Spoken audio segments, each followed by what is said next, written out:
প্রিয় মুসলিম এবং অমুসলিম ভাই ও বোনেরা, আসসালামু আলাইকুম ওয়া রাহমাতুল্লাহি ওয়া বারাকাতুহু।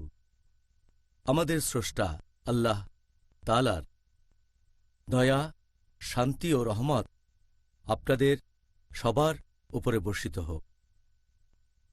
আমাদের অনুষ্ঠানে স্বাগতম। Ramzan, a date with doctor Zakir. আমি আপনাদের হোস্ট ইউসুফ চেম্বার্স। আর আজকে আমাদের আলোচনার টপিক হচ্ছে রোজা অবস্থায় যেসব কাজের অনুমতি আছে। ডক্টর জাকির, আসসালামু আলাইকুম রহমতুল্লাহি ওয়া বারাকাতুহু। ওয়ালাইকুম আসসালাম রহমতুল্লাহ বারাকাতুহু। আপনি কেমন আছেন? আলহামদুলিল্লাহ, আল্লাহর রহমতে ভালো। মাশাআল্লাহ। আজকের টপিক, এটা নিয়ে আমাদের মুসলিম সম্প্রদায়ের অনেকের মধ্যেই কিছু ভুল ধারণা আছে। বিশেষ করে আমি যে দেশ থেকে এসেছি, অনেকেই এই সময় এমন কিছু কাজ থেকে বিরত থাকে। এখানে আমরা এই পর্বে আলোচনা করার মাধ্যমে জানব যে সেগুলো সুন্নত, আর আল্লাহ তাআলাও আমাদেরকে এই কাজগুলো করার জন্য সুপারিশ করেছেন। তাহলে আসুন সেরকম একটা প্রশ্ন দিয়ে আমরা আজকের পর্বটা শুরু করি। সেটা হচ্ছে গোসল করার প্রসঙ্গে। গোসল, অনেক সময় আমরা গোসল করি আমাদের শরীরকে ঠান্ডা করার জন্য, যদি বেশি গরম পড়ে, আবার অনেক সময় সহবাসের পর নাপাক অবস্থা দূর করার জন্য। এখন আমাদের গোসল করার অনুমতি আছে রোজা রাখা অবস্থায়? আলহামদুলিল্লাহ, ওয়াসসালাতু ওয়াসসালাম আলা রাসূলিল্লাহ ওয়া আলা আলিহি ওয়া সাহবিহি আজমাইন, আম্মা বাদ। আউযু বিল্লাহি মিনাশ শাইতানির রাজীম। বিসমিল্লাহির রহমানির রহিম। রব্বি ইশরাহ লি সাদরি ওয়া ইয়াসসির লি আমরি ওয়াহলুল উকদাতাম মিন লিসানি ইয়াফকাহু কাওলি। আপনি যদি বলেন গোসল করার কথা, গোসল করা এটা হতে পারে ধর্মীয় ফরজ। গোসল করা যদি আপনার শরীর অপবিত্র থাকে স্ত্রী সহবাসের পর, অথবা হতে পারে শরীর পরিষ্কার করার জন্য, শরীরের ময়লা আর ঘাম পরিষ্কারের জন্য, অথবা অনেকে গোসল করে কারণ তার পিপাসা লেগেছে অথবা গরম লাগছে। এখন কারণ যাই হোক না কেন, যদি সে কোনো পানি না খেয়ে ফেলে সেক্ষেত্রে তার রোজা ভেঙে যাবে না। তাহলে রোজা রেখে গোসলের অনুমতি আছে। আর অনেক হাদিসই আমাদের বলছে যে এটার অনুমতি আছে। এটা উল্লেখ করা হয়েছে সেই বুখারীতে, খণ্ড নম্বর 3, বুক অব ফাস্টিং, হাদিস নম্বর 1926, যে আয়েশা রাদিয়াল্লাহু আনহা তিনি বলেছেন যে আমাদের নবী ঘুম থেকে উঠলেন, তিনি রাতে সহবাস করেছিলেন, তখন তিনি জানাবা অবস্থায় ছিলেন, তিনি রোজাও ছিলেন। প্রথমে গোসল করলেন, তারপর রোজা থেকে গেলেন। তাহলে এখানে গোসলটা ফরজ, কারণ তিনি স্ত্রী সহবাস করেছেন, সেজন্য গোসল আবশ্যিক, অর্থাৎ ফরজ। এছাড়াও এটার উল্লেখ আছে সূরা আবু দাউদ, খণ্ড নম্বর 2, বুক অব ফাস্টিং, হাদিস নাম্বার 2359। হযরত আবু বকর রাদিয়াল্লাহু আনহু তিনি বলেছেন যে তিনি এক লোককে বলতে শুনেছেন যে নবী যখন আল আরজে গিয়েছিলেন তখন রোজা ছিলেন তিনি, এবং নিজের মাথায় পানি ঢাললেন, কারণ তৃষ্ণার্ত ছিলেন অথবা খুব গরম লাগছিল। তাহলে আপনার পিপাসা পেলে অথবা গরম লাগলে মাথায় পানি ঢালতে পারেন, আপনিও গোসল করতে পারেন রোজা থাকা অবস্থায়। এছাড়াও আরেকটা হাদিসে আছে সহিহ বুখারীতে, খণ্ড নম্বর 3, বুক অব ফাস্টিং, অধ্যায় নম্বর 25, ইবনে ওমর রাদিয়াল্লাহু আনহু তিনি পোশাক পানিতে ভিজিয়ে নিয়ে তারপর পড়লেন। এই একই অধ্যায়ে সহিহ বুখারী, খণ্ড নম্বর 3, বুক অব ফাস্টিং, অধ্যায় নম্বর 25 বলা হয়েছে যে আনাস রাদিয়াল্লাহু আনহু তিনি বলেছেন যে রোজা থাকা অবস্থায় তিনি এক গামলা পানিতে বসে থাকতেন। তাহলে এই হাদিসগুলো আমাদের বলছে যে গোসল করা, মাথার উপর পানি ঢালা, হোক সেটা ধর্মীয় কারণে, হোক সেটা ফরজ, অথবা হোক সেটা মুবাহ। হয়তো আপনার খুব গরম লাগছে, অথবা নিজেকে নোংরা লাগছে, অথবা পিপাসা লেগেছে, রোজা থাকা অবস্থায় গোসলের অনুমতি আছে, তবে যেন গোসলের সময় আপনারা পানি খেয়ে না ফেলেন। ইংল্যান্ডে তার কয়েক বছর পর রমজান পড়বে গরমকালে, আর আশা করি পরবর্তীতে আমরা গরমকালে রোজা পালনের ব্যাপারেও বিস্তারিত আলোচনা করব। পরের প্রশ্ন, ধরেন কোনো লোক তার নিজের মুখের লালা সেটা যদি সে গিলে ফেলে রোজা থাকা অবস্থায়, এই কাজের কি অনুমতি আছে? যদি মুখের লালা গিলে ফেলার কথা বলতে হয়, এটা একটা নর্মাল ব্যাপার, ন্যাচারাল কাজ। বর্তমানের সায়েন্স আমাদের বলে যে প্রতিদিন আমাদের জিভে প্রায় কয়েক লিটার লালা উৎপন্ন হয়ে থাকে, আর এটা নর্মাল, ন্যাচারাল, যে মানুষ তার লালা গিলে ফেলবে, ভেতরে চলে যাবে, এটাকে অ্যাভয়েড করা যায় না। আল্লাহ পবিত্রকরণে বলেছেন সূরা বাকারা অধ্যায় নম্বর 2 আয়াত নম্বর 185, বলা হয়েছে যে তোমরা রোজা রাখবে পবিত্র রমজান মাসে, অসুস্থ থাকলে, ভ্রমণ করলে সেটা পরে রাখতে হবে। তারপরে বলা হয়েছে আল্লাহ সুবহানাহু ওয়া তাআলা এটা তোমাদের জন্য সহজ করে দিতে চান, তোমাদের কঠিন অবস্থায় ফেলতে চান না। পবিত্র কোরআনে সূরা হজ অধ্যায় নম্বর 22 আয়াত নম্বর 78, আল্লাহ সুবহানাহু ওয়া তাআলা দ্বীনের ব্যাপারে তোমাদের উপর কঠোরতা আরোপ করেননি। এখন লালা গিলে ফেলা তো যেহেতু একটা নর্মাল কাজ, আর আমি জানি রোজার সময় অনেকেই থুথু ফেলে, আমার অনেক বন্ধুও মনে করে যে লালা গিলে ফেলা হারাম, এজন্য থুথু ফেলে। চিন্তা করেন, সারাদিন যদি এই কাজটাই করেন, নামাজও ঠিকমতো আদায় করতে পারবেন না, কারণ নামাজ পড়তে তো কয়েক মিনিট সময় লাগে, আর এই সময় মুখে লালা জমা হয়ে যাবে। এখন কি থুথু ফেলায় মনোযোগ দেবেন নাকি আল্লাহ সুবহানাহু ওয়া তাআলার কাজে? যদি তখন কোরআন পড়েন তখন তো বাইরে থুতু ফেলতে হবে সব সময়। কিছু লোককে আমি জানি যারা সব সময় একটা পাত্র সাথে রাখে, সেই পাত্রে থুতু ফেলে, তারা নিয়মটা জানে না। তাহলে কেউ যদি মুখের লালা গিলে ফেলে, নর্মাল লালা যেটা সবসময় মুখে থাকে, এটাকে কোনোভাবেই অ্যাভয়েড করা যায় না। একইভাবে যদি কারো নাকে মুখে ধুলা যায়, ধরেন সে কোনো শহরে গেছে যেটা খুবই নোংরা, নাকে মুখে ধুলা, তখন জোরে শ্বাস নিলেন, কিছু ধুলা গেল ফুসফুসে বা অন্য কোথাও, এই সবেরই অনুমতি আছে, কারণ এগুলো সবই নর্মাল কাজ, আর এতে করে রোজা ভেঙে যায় না। পানি দিয়ে মুখ আর নাক পরিষ্কার করার অনুমতি কি আছে? অনেকে হয়তো মুখের ভেতর পানি নিয়ে কুলি করছে, এটা করছে হয়তো অজুর সময়। এই কাজের কি অনুমতি আছে? মুখের ভেতরে পানি দেওয়ার কথা যদি বলেন, অথবা মুখে পানি নিয়ে গার্গল করা, অথবা নাকের ভেতরে পানি দেয়া, হতে পারে তার গরম লাগছে বেশি, অথবা সে অজু করছে, এটার অনুমতি আছে, কারণ এটা শরীরের ভেতরে যাচ্ছে না, আর পানি যদি শরীরের ভেতরে না যায়, যদি পানি গিলে না ফেলেন, অনুমতি আছে। আর অজুর সময় অবশ্যই গার্গল করতে হবে, পানি মুখে দিয়ে কুলি করতে হবে।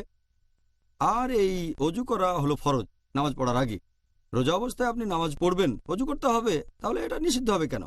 এখন কেউ যদি মুখের ভেতরে পানি দেয়, অজুর সময় গার্গল করে বা অন্য কিছু, সে খেয়াল রাখবে যেন পানি গিলে না ফেলে।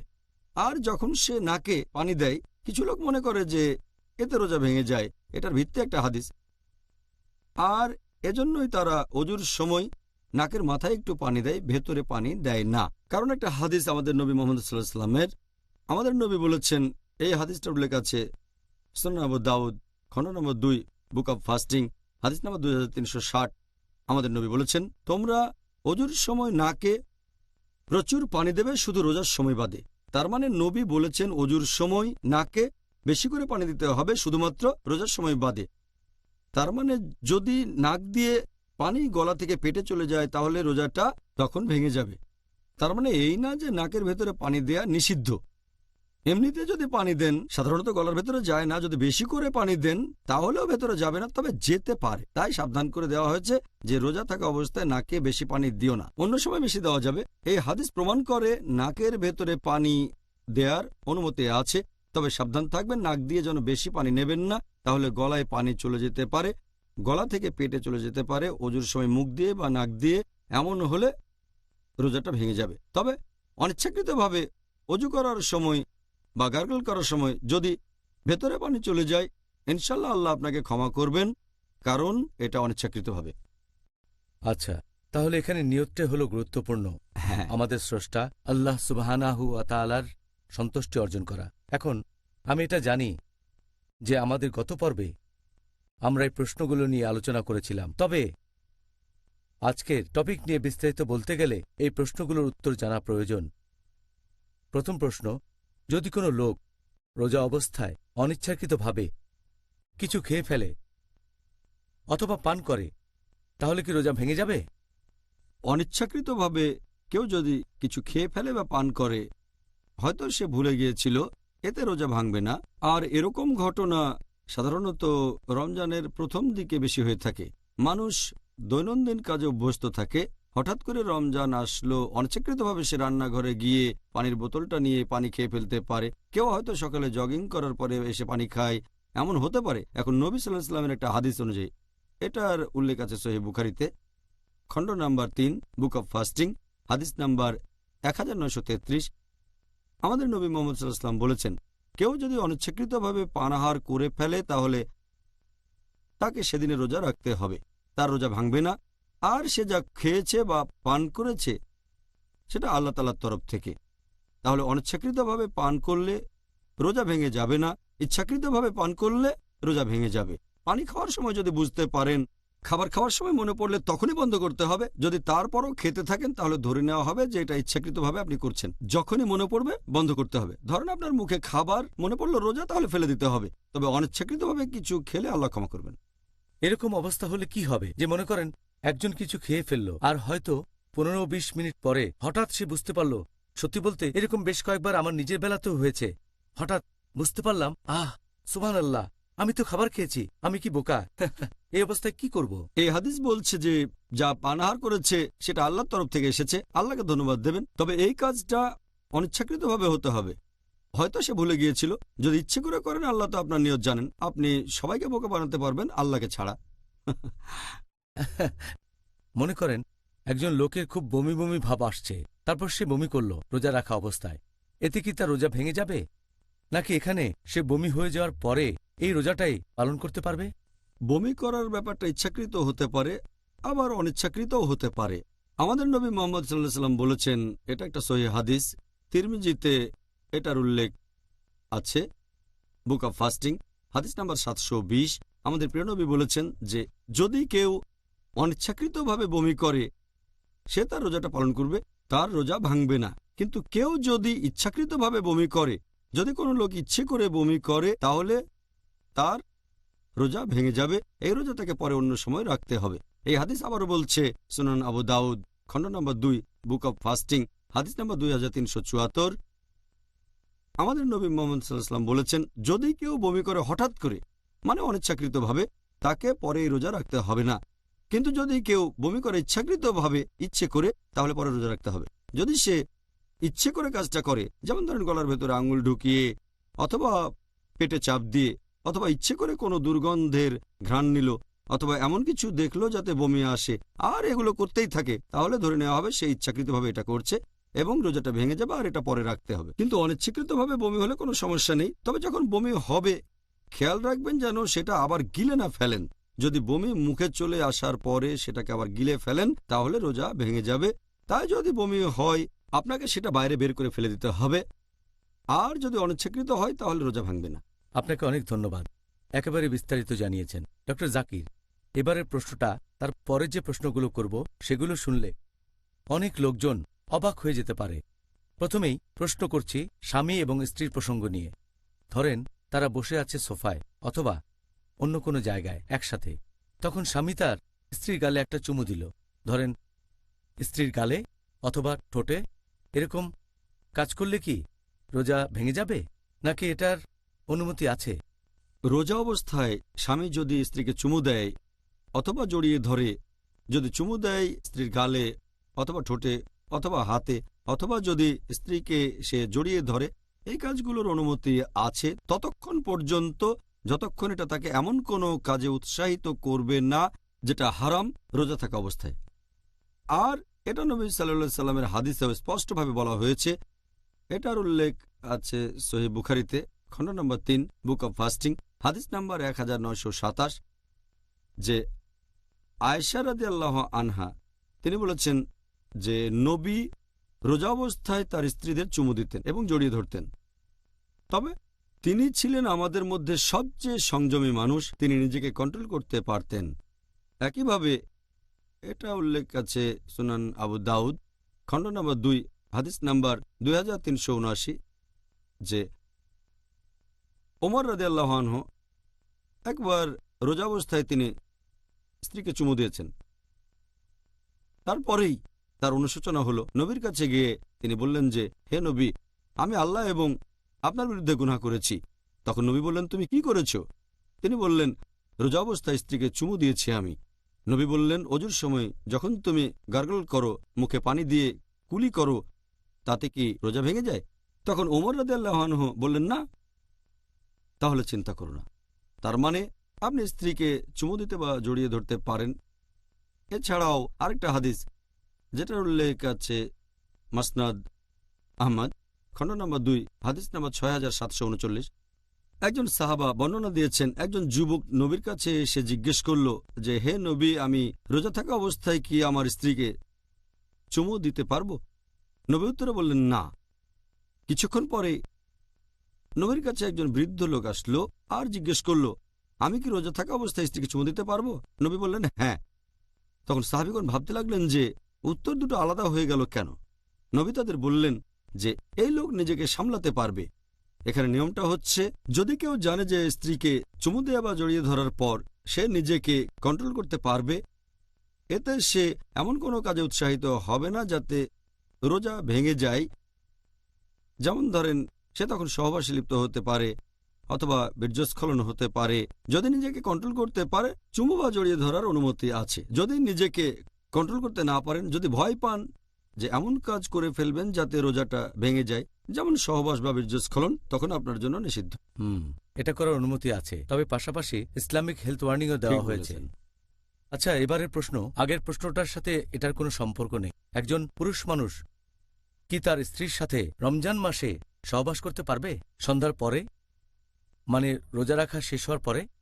প্রথম দিকে যখন মুসলিমদের জন্য রোজা রাখা ফরজ করা হলো, আল্লাহ বলেছেন পবিত্র কোরআনে সূরা বাকারা অধ্যায় নম্বর 2 আয়াত নম্বর 185, রমজান হলো সেই মাস যে মাসে পবিত্র কোরআন নাজিল হয়েছে মানুষের পথের দিশারি হিসেবে এবং সৎপথের স্পষ্ট নিদর্শন ও সত্য মিথ্যের পার্থক্যকারী রূপে। তারপর বলা হয়েছে যে যারা এই মাসটা পাবে তারা রোজা রাখবে। তাহলে যখন মুসলিমদের জন্য এই রোজাকে ফরজ করা হলো পুরো রমজান মাস ধরে, প্রথম দিকে নিয়মটা এমন ছিল যে স্ত্রীর কাছে যাওয়া, স্ত্রীর সাথে সহবাস করা পুরো রমজান মাসে নিষিদ্ধ হোক, সেটা দিনের বেলায় অথবা রাতের বেলায়।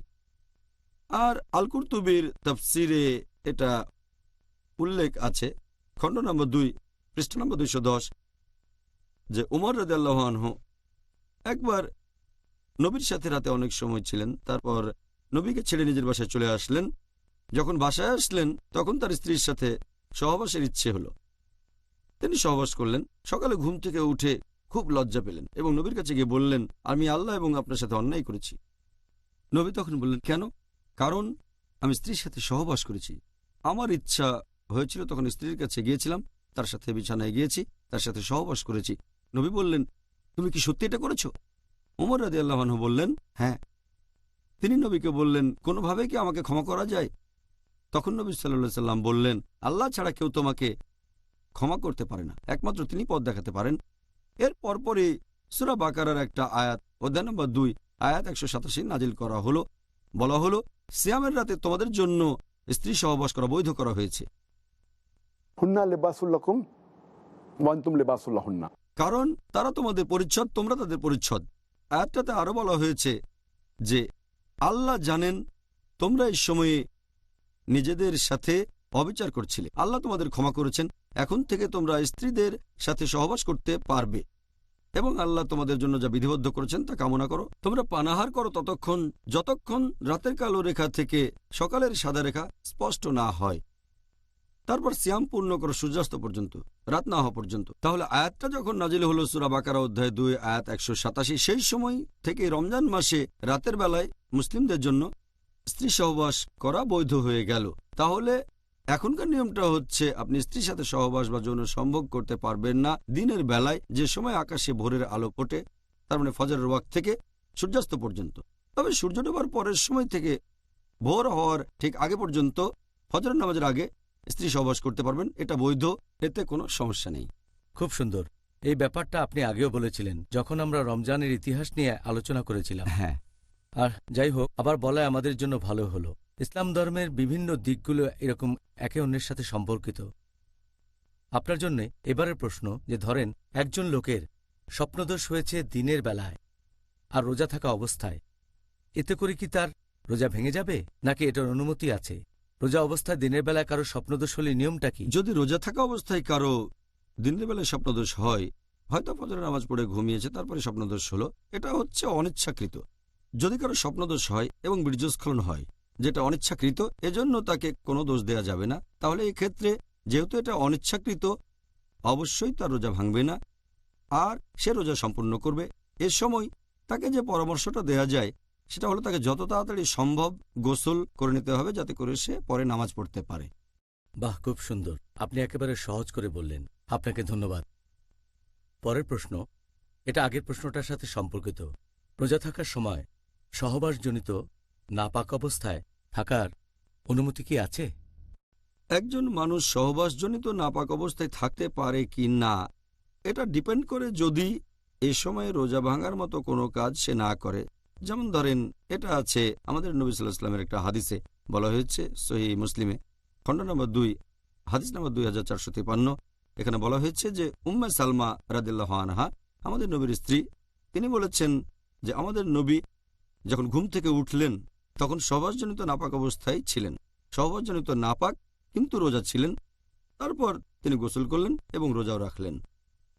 এছাড়া এই একই রকম কথা আছে সহিহ বুখারীতে খণ্ড নম্বর 3 বুক অব ফাস্টিং হাদিস নাম্বার 1925। এই হাদিসও বর্ণনা দিয়েছেন নবীর স্ত্রী উম্মে সালমা রাদিয়াল্লাহু আনহা এবং হযরত আয়েশা রাদিয়াল্লাহু আনহা। তারা দুজনে নবীর স্ত্রী। তারা বলেছেন যে নবী যখন সকালে ঘুম থেকে উঠতেন, যখন তিনি সহবাসের কারণে নাপাক থাকতেন, কারণ আগের রাতে তিনি স্ত্রীর সাথে সহবাস করেছেন, এটা স্বপ্নদোষের কারণে হয়নি, কিন্তু তিনি সকালে গোসল করে রোজা রাখতেন। এই রোজা তিনি কখনোই পরে রাখতেন না। এটাই প্রমাণ করে যে জানাবা অবস্থায় থাকা সহবাসজনিত অপবিত্রতা, সহবাসজনিত নাপাক, এতে রোজা ভেঙে যায় না। যদি এই সময়কার স্বপ্নদোষ হয় তাহলেও তার রোজা ভাঙবে না। শুধু একটা ব্যাপার খেয়াল রাখতে হবে, এই অবস্থায় যত তাড়াতাড়ি সম্ভব গোসল করে নিতে হবে। যদি সকালে ঘুম ভাঙে ভোর হওয়ার পরে, আর যদি সহবাসজনিত অপবিত্রতা থাকে তখন তাড়াতাড়ি গোসল করে নিতে হবে, যাতে করে ফজরের নামাজটা আদায় করা যায়। অথবা ফজরের নামাজের পরে ঘুমালো, তারপর স্বপ্নদোষ হলো, তখন সে অপবিত্র হয়ে গেল। এই অবস্থায় তাকে দুপুরের আগে গোসল করে নিতে হবে, যাতে করে জোহরের নামাজটা পড়া যায় ফরজ গোসল করার পরে। আচ্ছা, আশা করি দর্শকদের কাছেও এই বিষয়টা পরিষ্কার হয়েছে। আর একইভাবে যদি রজস্রাব হয় কোনো মহিলার, কারো রজস্রাব হলে এবং রজস্রাব যদি ফজরের ঠিক আগে বন্ধ হয়ে যায়, সে যদি দেরি করে গোসল করে হয়তো তখন ভোর হয়ে গেছে, আর যদি গোসল করে ফজরের নামাজের ঠিক আগে, এতেও কোনো সমস্যা নেই। খুব সুন্দর, আপনাকে অনেক ধন্যবাদ। পরের প্রশ্ন, ধরেন একজন মহিলা রোজা থাকা অবস্থায় রান্না বান্না করছে, সে কি খাবারের স্বাদ নিতে পারবে? এখন আপনি যদি রান্না করার কথা বলেন, হোক সেটা পুরুষ রাঁধুনি বা মহিলা রাঁধুনি, সহিহ বুখারীর একটা হাদিস আছে খণ্ড নম্বর 3 বুক অব ফাস্টিং অধ্যায় নম্বর 25। এখানে ইবনে আব্বাস বর্ণনা দিয়েছেন যে রান্নার সময় তরকারি বা খাবারের স্বাদ নিলে রোজা ভেঙে যায় না। এটা একটা মুআল্লিক হাদিস, তবে এর সাথে সম্পর্ক আছে আরও হাদিসের, যেমন সহিহ ইবনে সাইবা এবং বাইহাক্কি। এভাবে এই হাদিসকেও বলা হয়েছে সহিহ। এখানে বলা হয়েছে যে ইবনে আব্বাস রাদিয়াল্লাহু আনহু তিনি বলেছেন রোজা অবস্থায় সিরকা এবং খাবারের স্বাদ নেওয়া যাবে। এই হাদিসগুলো প্রমাণ করে যে রোজা থাকা অবস্থায় খাবারের টেস্ট নিতে পারেন, তবে সাবধান থাকতে হবে। খাবার গিলে ফেলবেন না, ওটা আপনার পেটে চলে যাবে না। আর এই কারণেই বিশেষজ্ঞগণ বলেন যে কাজটা প্রয়োজন হলে করবেন, তা না হলে বাদ। যেমন ধরেন ইমাম আহমদ ইবনে হাম্বল তিনি বলেছেন খাবারের স্বাদ নেওয়াটা মাকরু যদি না এটা আবশ্যক হয়। এরপর শেখ ইবনে তাইমিয়া তিনি বলেছেন যে এটা মাকরু যদি না প্রয়োজন থাকে। আর যখন এভাবে খাবারের স্বাদ নেওয়া প্রয়োজন হবে তখন নিজের জিহ্বার সামনে রাখবেন, যাতে বুঝতে পারেন যে সেই খাবারটা মিষ্টি নাকি ওটা নোনতা স্বাদ। তারপর খাবার ফেলে দেবেন, গিলে ফেলবেন না। এটা করলে রোজা ভাঙবে না। অথবা যদি কোনো মা খাবার খাওয়াতে চায় বাচ্চাকে, অনেক সময় খাবারটা চিবিয়ে দিতে হয়, এখানে মা সেই খাবারটা চিবিয়ে সে বাচ্চাকে দিতে পারেন। তবে মাকে সাবধান থাকতে হবে যেন খাবারটা না খেয়ে ফেলেন, গিলে না ফেলেন। এই ধরনের পরিস্থিতিতে খাবারের স্বাদ নেওয়ার অনুমতি আছে, তবে প্রয়োজন ছাড়া নয়। যেমন অনেক ক্ষুধা লেগেছে সেজন্য স্বাদ নিলেন, এটা মাকরু, যদিও সেই রোজা ভাঙবে না। মাকরু মানে না করলেই ভালো, এতে রোজা ভাঙবে না। তবে যদি প্রয়োজন থাকে স্বাদ নেবেন, আর সাবধান থাকবেন যেন গলা দিয়ে নেমে না যায়, গিলে না ফেলেন। স্বাদ নেওয়ার পর মুখ থেকে ফেলে দেবেন। আচ্ছা, আমার ভালো লাগছে যে আপনি আমাকে কিছুটা শুধরে দিলেন যে শুধু মহিলারা নয়, আর আমরা জানি যে পুরুষরাও রান্না করে, তাদেরকেও এই ব্যাপারে উৎসাহিত করা উচিত। ডক্টর জাকির, এবারের প্রশ্নটা, চোখে অ্যালকোহল দেওয়া, তার মানে কালো সুরমা। আমরা জানি এটা একটা সুন্নত, আমাদের নবী মোহাম্মদ সাল্লাল্লাহু আলাইহি সাল্লামের একটি সুন্নত, আল্লাহ তাকে শান্তিতে রাখুন। আর রোজা অবস্থায় চোখে অ্যালকোহল দেওয়ার অনুমতি কি আছে? চোখে অ্যালকোহল দেওয়ার কথা যদি বলেন, আমাদের ভারতীয় উপমহাদেশে বলা হয় সুরমা অথবা কালো আইলাইনার, এটা আমাদের নবীর সুন্নত। আর আমরা একটা হাদিস থেকে পাই যে হযরত আনাস রাদিয়াল্লাহু আনহু নবীর সাথে থাকতেন, তার খাবার রান্না করতেন আর তিনি চোখে অ্যালকোহল দিতেন। নবী কখনোই তাকে বারণ করেননি, রোজার সময়ও তিনি চোখে দিতেন। এতেই প্রমাণ হয় চোখে সুরমা দিলে রোজা ভেঙে যায় না, এটার অনুমতি আছে। আর এছাড়াও যদি ব্যবহার করেন কোনো আই ড্রপ বা ইয়ার ড্রপ, যদি সেই চোখের ড্রপ বা কানের ড্রপ বেশ কিছুক্ষণ পরে গলার কাছে স্বাদ অনুভব করেন, বেশিরভাগ বিশেষজ্ঞ বলেন এতে রোজা ভেঙে যাবে না, কারণ এটা খাবার যাওয়ার স্বাভাবিক পথ না। আর আই ড্রপ হচ্ছে এক ধরনের মেডিসিন, খাবার না। আবার অনেক সময় নাক, কান আর গলা একসাথে দেখা হয়, এটাকে তখন বলা হয় ইএনটি, ইয়ার নোজ থ্রোট। তাহলে যদি চোখের ড্রপ দেন বা কানের ড্রপ দেন অথবা নাকের ড্রপ দেন, সেখানে সম্ভাবনা থাকে কিছুক্ষণ পরে গলায় চলে যাবে, তাহলে ওষুধের স্বাদটাও পাবেন। নাকের ড্রপ হলে বাইরে ফেলে দেবেন। তবে কান আর চোখের ড্রপ যদি গলায় চলে যায়, বেশিরভাগ বিশেষজ্ঞ বলেন এতে করে রোজা ভাঙবে না। তবে কিছু বিশেষজ্ঞ বলেন সেটা যদি গলায় চলে যায় তাহলে রোজা ভেঙে যাবে। তবে সঠিক নিয়ম হচ্ছে, যেহেতু এটা খাবার বা পানীয় যাওয়ার স্বাভাবিক পথ না, সেজন্য বেশিরভাগ বিশেষজ্ঞই বলেন এতে আপনার রোজা ভাঙবে না। আর যদি এটা নিয়ে কারো সন্দেহ থাকে তাহলে বিরত থাকতে পারে নাকের ড্রপ দেওয়া থেকে সূর্যাস্ত পর্যন্ত, তাহলে তো পুরোপুরি সেফ। তবে সঠিক নিয়ম হচ্ছে নাক অথবা কানের ড্রপ ব্যবহার করলে আপনার রোজা ভেঙে যাবে না। একই রকম নিয়ম কি আতরের বেলায়ও, মানে পারফিউম? আতর সুগন্ধির কথা বলছেন? হ্যাঁ, আতর লাগানো। ধরেন আপনি শরীরে আতর লাগাচ্ছেন রোজার মধ্যে বা শুরু করার আগে, এখানেও কি নিয়মটা এক? যদি কোনো সুগন্ধি লাগিয়ে সেটার গন্ধ নেন এতে কোনো সমস্যা নেই। পারফিউমের গন্ধ নেওয়ার অনুমতি আছে, যে কোনো পারফিউম। তবে তা থেকে যেন ধোঁয়া বের না হয়। আগরবাতি দেখেছেন আপনি? এইভাবে ধোঁয়া যদি বের হয়, এই ধোঁয়ার গন্ধ নিলে সেটা নাকে চলে যাবে, তারপর পাকস্থলীতে চলে যাবে, তারপর কিছু কণা ভেতরে চলে যেতে পারে। এটা বুখুর। হ্যাঁ, এই ব্যাপারে আমাদের একটু সাবধান থাকতে হবে। এছাড়া আতর, পারফিউমের গন্ধ নিলে সমস্যা নেই, এতে আমাদের রোজা ভাঙবে না। আমাদের এবারের প্রশ্নটা হলো ইঞ্জেকশনের উপর। রোজা অবস্থায় কি ইঞ্জেকশন নেওয়া যাবে? ইঞ্জেকশনের কথা যদি বলতে হয়, বিভিন্ন ধরনের ইঞ্জেকশন আছে। একটা ইঞ্জেকশন দেওয়া হয় শিরা বা ধমনীতে, আরেকটা দেওয়া হয় রোগীর মাসলে, আরও অনেক জায়গায় দেওয়া হয়। তবে ইঞ্জেকশনগুলোকে মোটামুটি দুই ভাগে ভাগ করা যায়। প্রথম ধরনের ইঞ্জেকশন আমাদের শরীরে পুষ্টির যোগান দিয়ে থাকে, যেটা অনেকটা খাবার দেওয়ার মতোই। যেমন ধরেন আমাদের শরীরে ইঞ্জেকশনের মাধ্যমে গ্লুকোজ দেওয়া হয়। কারো হয়তো অতিরিক্ত ডিহাইড্রেশন চলছে, সে হয়তো মুখ দিয়ে খেতে পারছে না, এমন পরিস্থিতিতে ইঞ্জেকশনের মাধ্যমে গ্লুকোজ দেওয়া হয়ে থাকে পুষ্টি গ্রহণের জন্য। এটা যেহেতু অনেকটা খাবার দেওয়ার মতো, এতে রোজা ভেঙে যাবে। কিন্তু এটা যদি পুষ্টি গ্রহণ না হয়, শুধু মেডিকেল চিকিৎসা হয়, যেমন ইনসুলিন, তাতে পুষ্টি গ্রহণের কথাই আসছে না। অথবা হতে পারে পেনিসিলিন। এই ধরনের মেডিকেল চিকিৎসা শরীরে কোনো পুষ্টির যোগান দেয় না। যেহেতু এগুলো খাবার না, এই ওষুধগুলো দিনের বেলায় দেয়া যেতে পারে, এতে রোজা ভাঙবে না। যদিও অনেক বিশেষজ্ঞ বলেন যে এটা মাকরু না করলে ভালো, সূর্য ডোবার পরে ওষুধ নেওয়াটাই আসলে সবচেয়ে উত্তম। তবে সঠিক নিয়ম হচ্ছে এতে রোজা ভেঙে যায় না, কারণ এখানে কোনো পুষ্টি গ্রহণ হচ্ছে না।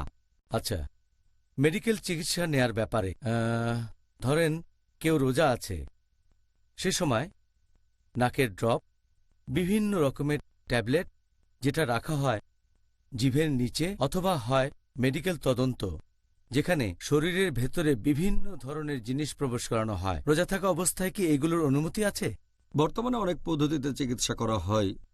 শুধুমাত্র বিভিন্ন পদ্ধতির কথা বলে একটা লেকচার দেয়া যায়, যেহেতু সময় কম তাই বলতে পারছি না। শুধু কয়েকটা পদ্ধতি নিয়ে আলোচনা করছি। যদি আপনি এমন কিছু ট্যাবলেটের কথা বলেন যেগুলো দেওয়া হয়ে থাকে এনজাইনার জন্য, হার্টের সমস্যা থাকলে এটা খাবেন। এই ট্যাবলেট রাখা হয় রোগীর জিহ্বার নিচে, এটা গিলে খেয়ে ফেলতে হয় না। এখানে কোনো পুষ্টি দেয়া হচ্ছে না, এটা হার্টের রোগীদের চিকিৎসায় দেওয়া হয়, সেজন্য এই ট্যাবলেট নিলে আপনার রোজা ভাঙবে না। ট্যাবলেটটা গিলে ফেলবেন না, এটা জিভের তলায় রেখে দেবেন, সেখান থেকেই শেষ হয়ে যাবে। যদি নাকের ড্রপ ব্যবহার করেন, সেই ওষুধ যদি গলা দিয়ে পেটের ভেতরে না যায় তাহলে অনুমতি আছে। যদি কানের ভেতরে ড্রপ দেন তাহলে অনুমতি আছে, আগে বলেছি। এছাড়াও যদি কানে ইঞ্জেকশন দেন সেটার অনুমতি আছে। এরপর যদি কোনো পরীক্ষার কথা বলেন, গোপনাঙ্গে কিছু প্রবেশ করানো হয়, হতে পারে সেটা আঙ্গুল অথবা কোনো যন্ত্রপাতি, এটার অনুমতি আছে। অথবা যদি ট্রিটমেন্টের জন্য গোপনাঙ্গে কোনো কিছু প্রবেশ করান, কোনো ধরনের ধরেন ডুস অথবা কোনো যন্ত্রপাতি, এর অনুমতি আছে। যদি ইউটেরাসের ভেতরে যন্ত্রপাতি প্রবেশ করান অথবা কোনো ডিভাইস যার নাম আইইউডি, ইন্ট্রাইউটেরাইন ডিভাইস, অথবা প্রবেশ করালেন কোনো ক্যাথেটার পরীক্ষা করার জন্য অথবা স্কোপ, এগুলোর অনুমতি আছে। এছাড়া যদি ইউরিনারি ট্র্যাকে প্রবেশ করান কোনো ক্যাথেটার অথবা কোনো ইঞ্জেকশন দিলেন কোনো পরীক্ষা করার জন্য, তাতে রোজা ভাঙবে না। একইভাবে আগেও বলেছি, যদি কোনো ইঞ্জেকশন নেন, হোক সেটা শিরা বা ধমনীতে অথবা মাসলে, যদি শরীরে কোনো রকম পুষ্টির যোগান না দেয়, শরীরে যদি পুষ্টি না যায়, যদি খাবারের কাজ না করে, অনুমতি আছে। যদি খাবারের কাজ করে তাহলে রোজা ভেঙে যাবে। এরপরে যদি শরীর থেকে সামান্য রক্ত নেন টেস্টের জন্য, এতে আপনার রোজা ভাঙবে না।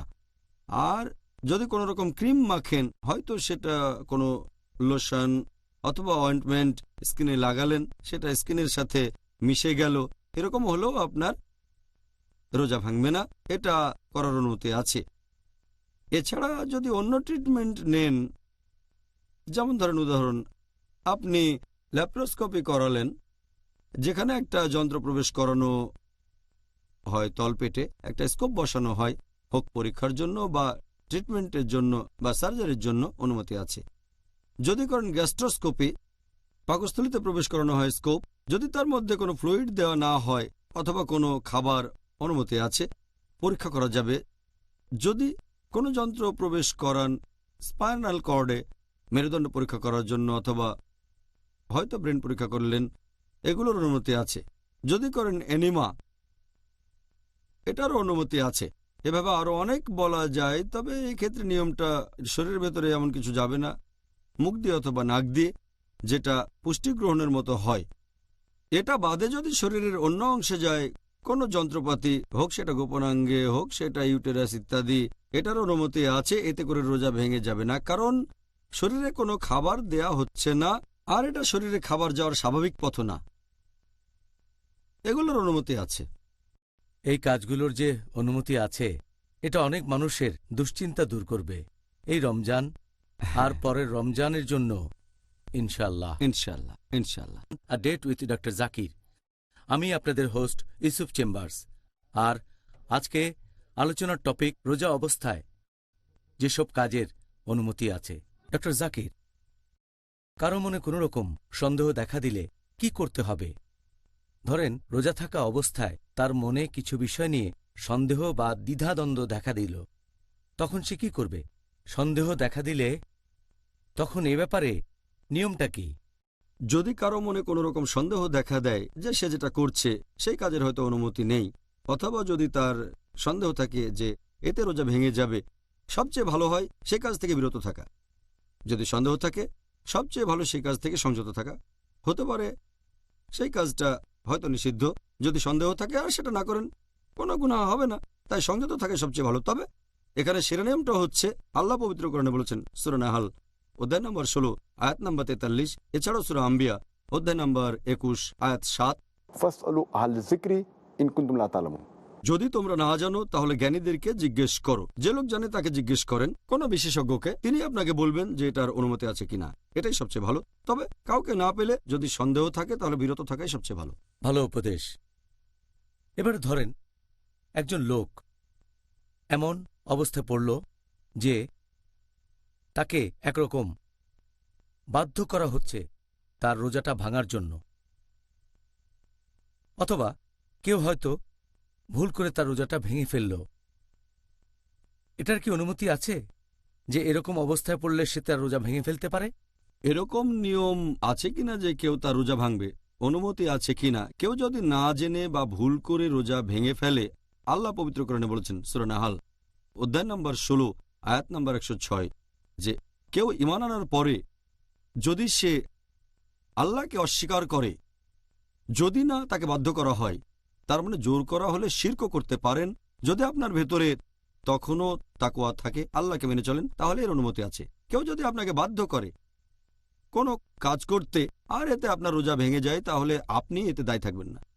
এখন যদি নিয়ম কানুনের কথা বলতে হয়, আমাদের প্রিয় নবী মুহাম্মদ সাল্লাল্লাহু আলাইহি ওয়াসাল্লাম বলেছেন, এটা আছে ইবনে মাজা খণ্ড নাম্বার 3 হাদিস নাম্বার 2043 এবং 2045। নবী বলেছেন যে আল্লাহ সুবহানাহু ওয়া তাআলা আমার উম্মতকে ক্ষমা করে দেবেন যদি তারা ভুল করে অথবা ভুলে যায় বা যেটা তার উপর চাপিয়ে দেওয়া হয়। জোর করা ছাড়াও যদি সে ভুল করে অথবা কোনো কিছু ভুলে যায়, আল্লাহ সেটা ক্ষমা করবেন। পবিত্র কোরআনে এটা বলা হয়েছে সূরা আহজাব অধ্যায় নম্বর 33 আয়াত নম্বর 5 যে যদি তোমরা কোনো ব্যাপারে ভুল করে ফেলো কিন্তু তোমাদের নিয়ত ছিল না, তাহলে আল্লাহ ক্ষমা করবেন। এছাড়াও আল্লাহ বলেছেন সূরা বাকারা অধ্যায় নম্বর 2 আয়াত নম্বর 286, তোমরা আল্লাহর কাছে প্রার্থনা করো, হে প্রতিপালক, যদি আমরা বিস্মৃত হই অথবা ভুল করি আমাদের পাকড়াও করো না। তাহলে যে কাজগুলোর কারণে রোজা ভেঙে যায়, যেমন খাওয়া দাওয়া, পান করা, সহবাস ইত্যাদি, এই কাজগুলো, এক্ষেত্রে 4টা বিষয়ের দিকে লক্ষ্য রাখতে হবে। যদি কাজটা করতে কেউ বাধ্য করে তাহলে সে দায়ী হবে না। যদি কেউ আপনাকে জোর করে সেজন্য আপনি দায়ী হবেন না, আল্লাহ আপনাকে ক্ষমা করবেন। 2 নম্বর, যদি এই কাজ করেন ভুল করে, যেমন ধরেন একজন লোক সাহরি খেলো, তারপর মনে করলো এখনো ভোর হয়নি আর সে খেতেই থাকলো, এটা একটা ভুল। যখন সে বুঝলো খাওয়া বন্ধ করলো, এটা সে ভুল করেছে, আল্লাহ ক্ষমা করে দেবেন। অথবা কেউ হয়তো ভুলে গিয়ে একটা কাজ করে ফেললো, যেমন কেউ হয়তো রোজা অবস্থায় অনিচ্ছাকৃতভাবে পানি খেয়ে ফেললো, যদি ভুল করে থাকে তাহলে আল্লাহ ক্ষমা করবেন, সে রোজা রাখতে পারবে। 4র্থ পয়েন্টটা হচ্ছে, যদি কেউ না জেনে কোনো কাজ করে, এটা সম্পর্কে জানতোই না, যেমন ধরেন একটা লোক হয়তো জানে না যে ইচ্ছাকৃতভাবে বমি করলে, ইচ্ছে করে বমি করলে রোজাটা ভেঙে যায়, আর তারপর সে হয়তো মুখের ভেতরে আঙ্গুল দিয়ে ইচ্ছে করে বমিটা করে ফেললো, তাহলে সেই কাজটা করলে একেবারে না জেনে। এমন হলে ইনশাল্লাহ আল্লাহ ক্ষমা করবেন। এই 4টা ক্যাটাগরি, কারণ আল্লাহ আমাদের উপর অতিরিক্ত বোঝা চাপাতে চান না। আর নবী বলেছেন, যদি তোমরা ভুলে যাও অথবা ভুল করো অথবা যদি তোমাদের বাধ্য করা হয়, এমন হলে ইনশাল্লাহ আল্লাহ ক্ষমা করবেন। এটা আল্লাহ সুবহানাহু ওয়া তাআলার দয়া। সত্যি বলতে ডক্টর জাকির, আমার কাছে এটা পরিষ্কার, আর আশা করি দর্শকের কাছেও পরিষ্কার, যে আল্লাহর দয়া তার শাস্তির চেয়ে অনেক বেশি। আল্লাহু আকবার, সুবহানাল্লাহ। তাহলে আমরা ইন্টারভিউয়ের শেষ পর্যায়ে চলে এসেছি। এবারে আমরা পিস টিভির দর্শকদের পাঠানো প্রশ্নগুলো নিয়ে আলোচনা করব ইনশাআল্লাহ। তাহলে আর কথা না বাড়িয়ে একজন দর্শকের প্রশ্ন দিয়ে শুরু করছি। ধরেন একজন লোক অ্যাজমা রোগে ভুগছে, অ্যাজমা, তখন সে কি রোজা রাখা অবস্থায় চিকিৎসা নিতে পারে, যেমন অক্সিজেন, ভ্যাপোরাইজার বা বিভিন্ন রকমের ট্যাবলেট? যদি কোনো লোক অ্যাজমার জন্য চিকিৎসা নিয়ে থাকে, অ্যাজমা বা হাঁপানির রোগীরা বিভিন্ন রকমের চিকিৎসা নিয়ে থাকে, হতে পারে পাফার, হতে পারে অক্সিজেন অথবা ভ্যাপোরাইজার, এছাড়াও হতে পারে ট্যাবলেট বা ক্যাপসুল। এক কথায়, যদি কেউ পাফার ব্যবহার করে তখন সেখান থেকে গ্যাস চলে যায় ফুসফুসে, ফুসফুসে আকারে বড় হয়। এতে রোজা ভাঙবে না, কারণ এটা তো শুধু গ্যাস ফুসফুসে যাচ্ছে, এটা কোনো খাবার না, আর পাকস্থলীতেও যাচ্ছে না, এটা শুধুমাত্র গ্যাস, সেজন্য এতে রোজা ভাঙবে না যদি কেউ পাফার ব্যবহার করে। এরপর যদি অক্সিজেনের কথা বলেন, এটা ফুসফুসের ভেতরে চলে যায় আবার বেরিয়ে আসে, এভাবে ফুসফুসে অক্সিজেন নিলে রোজা ভেঙে যাবে না, রোজা বাতিল হয়ে যাবে না। কিন্তু যদি ভ্যাপোরাইজারের কথা বলেন, এই চিকিৎসা অনেক রকমের হতে পারে, সেটা হতে পারে তরল অথবা কোনো গ্যাস অথবা কোনো কিছুর দানা, আর এই ওষুধ রাখা হয় একটা পাত্রে, তারপর বাটনে চাপ দিলে মেশিনে প্রেসার বাড়ে, তখন সেই প্রেসারে ওষুধ ফুসফুসের ভেতরে চলে যায়, হয়তো যেতে পারে কোনো নল দিয়ে, মাস্কের ভেতর দিয়ে, তবে সেটা যখন ফুসফুসে যায় তখন সম্ভাবনা থাকে যে বেশ কিছু দানা চলে যেতে পারে পাকস্থলীতে। এজন্য বেশিরভাগ বিশেষজ্ঞ বলেন যে অ্যাজমার জন্য ভ্যাপোরাইজার দিয়ে চিকিৎসা নিলে আপনার রোজা ভেঙে যাবে।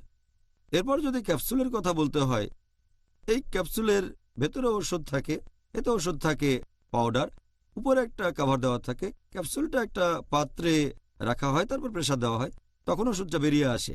তবে এতেও রোগীর পাকস্থলীতে চলে যেতে পারে সেই দানাগুলো, তখন ক্যাপসুল দিয়ে অ্যাজমার চিকিৎসা করলেও আপনার রোজা ভেঙে যেতে পারে। অ্যাজমার চিকিৎসা করতে গেলে এই দুটো পদ্ধতির ব্যাপারে অনুমতি আছে, বাফার এবং অক্সিজেন, এই দুটোতে রোজা ভাঙবে না।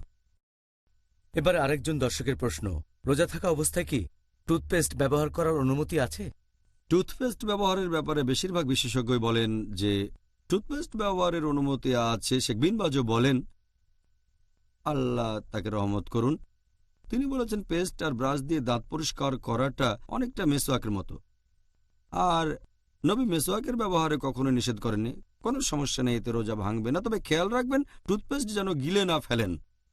টুথপেস্ট গিলে ফেলাটা নিষিদ্ধ, সেজন্য কিছু বিশেষজ্ঞ বলেন এটা মাকরু, যে টুথপেস্টের স্বাদ ভালো হলে অনেকে হয়তো খেয়ে ফেলতে পারে, সেজন্য অনেক বিশেষজ্ঞ বলেন এটা মাকরু। তবে সঠিক নিয়ম হচ্ছে সাবধান থাকতে হবে যে টুথপেস্ট খেয়ে ফেলবেন না, তাহলে টুথব্রাশ ও পেস্ট ব্যবহার করতে পারেন, এতে আপনার রোজা ভাঙবে না। আচ্ছা, খুব সুন্দর। দর্শকদের কাছ থেকে পরের প্রশ্ন, রোজা অবস্থায় কি থুতু ফেলতে হবে? যখন মুখে পানি নিয়ে কুলি বা গার্গল করি, বিশেষ করে ওজুর সময় কি এটা করতে হবে? সাধারণত যারা রোজা রাখে তাদের অনেকেই ভাবে যে যখন আপনি পানি দিয়ে গার্গল করছেন অথবা মুখে পানি নিয়ে কুলি করছেন তখন থুতু ফেলতে হবে, তা না হলে কিছু পানি পেটে চলে যাবে। তবে সঠিক নিয়মটা হচ্ছে, বেশিরভাগ বিশেষজ্ঞ একমত যে আপনি যখন গার্গল করছেন অথবা কুলি করছেন তখন থুতু ফেলার কোনো দরকার নেই, কোনো প্রয়োজন নেই। এছাড়া যে বিশেষজ্ঞরা বলেন যে থুতু ফেলতেই হবে, সেটা মাত্র একবার। তবে কিছু লোক অনেকবার থুতু ফেলে, আবার অনেকে কাপড় নিয়ে মুখ মুছতে থাকে, যে গার্গল করার পরে তারা ভাবে পানিটা পেটে চলে যেতে পারে, যেটা একেবারে অসম্ভব ব্যাপার। আর আমরা যদি নবী মোহাম্মদ সাল্লাল্লাহু সাল্লামের জীবন কাহিনী ভালো করে দেখি, সাহাবীগণের জীবনী দেখি, অনেক সময় তারা পানি খেয়েছেন ফজরের নামাজের ঠিক আগে, তারপর রোজা রাখবেন, যখন ফজরের আজান শুনলেন তখন বন্ধ করলেন। কিন্তু এরকম কখনো শুনিনি যে একজন সাহাবী পানি মুখে নিয়ে আবার ফেলে দিয়েছেন। যদি গার্গল করার সময় থুতু ফেলেন, মানুষজন রোজা শুরু করার আগেই যে গার্গল করে সাহারির শেষ সময় যখন আজান শোনেন, নিশ্চয়ই কোনো হাদিসে কথা বলতো যে সাহাবীগণও থুতু ফেলতেন, তারা খেয়াল রাখতেন পানি যেন গলায় না যায়, এমন হাদিস দেখেননি। আর অজু করার সময় যদি গার্গল করেন অথবা পানি দিয়ে মুখ পরিষ্কার করেন, পানিটা ফেলে দেন ব্যাস। তারপরেও যদি থুতু ফেলতে চান, আমার মনে হয় একবার ফেললেই যথেষ্ট। থুতু যদি বারবার ফেলতেই থাকেন তাহলে এক পর্যায়ে মুখ শুকিয়ে যাবে। মুখের এই থুথুর বেশিরভাগ অংশই হচ্ছে লালা, আপনার এত কষ্ট করার কোনো প্রয়োজন নেই। এটা জেনে ভালো লাগলো, কারণ রোজা অবস্থায় বারবার থুতু ফেললে তো জীবনটাই কঠিন হয়ে যেত। আপনাকে অনেক ধন্যবাদ ডক্টর জাকির। আজকে আমরা আমাদের অনুষ্ঠানের শেষ পর্যায়ে চলে এসেছি। আর একটা কথা অবশ্যই বলবো, এটা দেখে আমি অবাক হচ্ছি যে অনেক কাজেরই অনুমতি আছে।